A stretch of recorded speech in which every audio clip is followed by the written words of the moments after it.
बाबड्याकडे पैसे बघून माझ्या तोंडाला पाणी आलं. बाबा इकडे बघू नका, रुपया पण मिळणार नाही तुम्हाला. बाबा बाबा ही धरा मका आणि पॉपकॉर्न करा.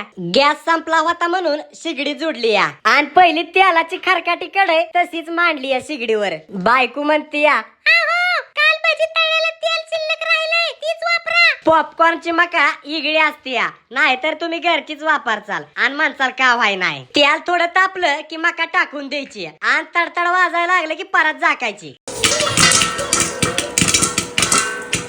असं तडतड वाजायचं बंद झालं की परत उघडायची. बाई लय फुगलय की मग. आणि मिठाच्या भरणीत हात घालून चिमटीत मीठ घ्यायचं आणि पसरावायचं. आणि तिखटाचं पण का नाही ते पुरशेस करायची तशीच बघा. आणि वरण खालना असं गुळसून शानी घ्यायचं.